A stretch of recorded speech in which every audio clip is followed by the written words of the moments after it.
এখন আমরা করব কি ঘন্টা। তাহলে 1 ঘন্টা 1 আওয়ার্স 1 আওয়ার সমান কত 60 মিনিট। তাহলে আমরা কি জানি যে 1 ঘন্টা সমান 60 মিনিট।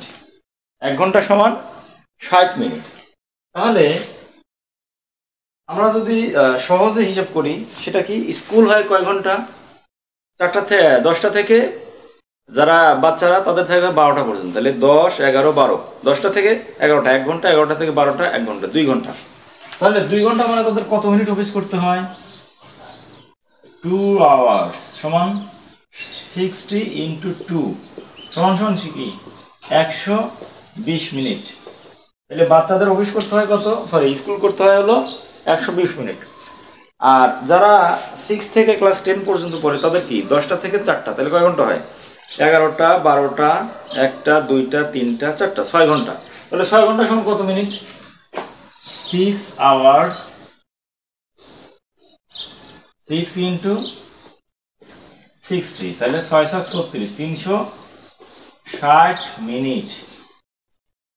তাহলে বড়দের অফিস করতে স্কুল করতে হয় হলো 360 মিনিট আর বাচ্চাদের অফিস স্কুল করতে হয় 120 মিনিট। এখন আমরা যারা অফিস করি তাদের কত মিনিট অফিস করতে হয় আমরা ধরলাম 10টা থেকে আমাদের অফিস হলো 4টা। তাহলে সেম ভাবে যাদের 5টা পর্যন্ত অফিস তাদের কিন্তু 7 ঘন্টা হয়ে যায়। আর অ্যাজ ইউজুয়ালি গার্মেন্টস ফ্যাক্টরিতে কি 8 ঘন্টা অফিস। তো আমরা 8 ঘন্টাই ধরি।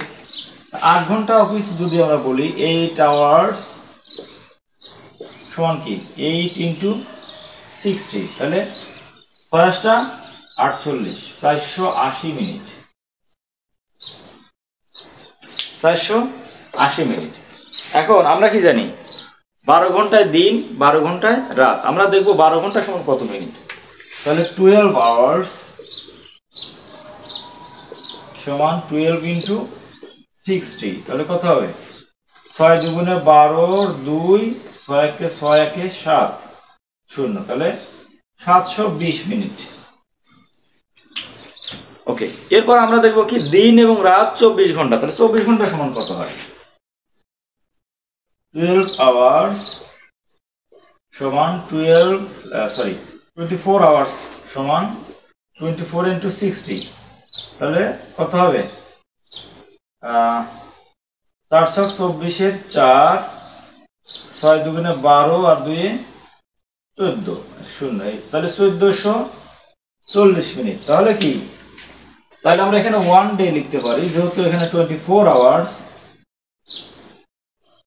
তাহলে এক দিন অথবা 24 ঘন্টা সমান 1440 মিনিট।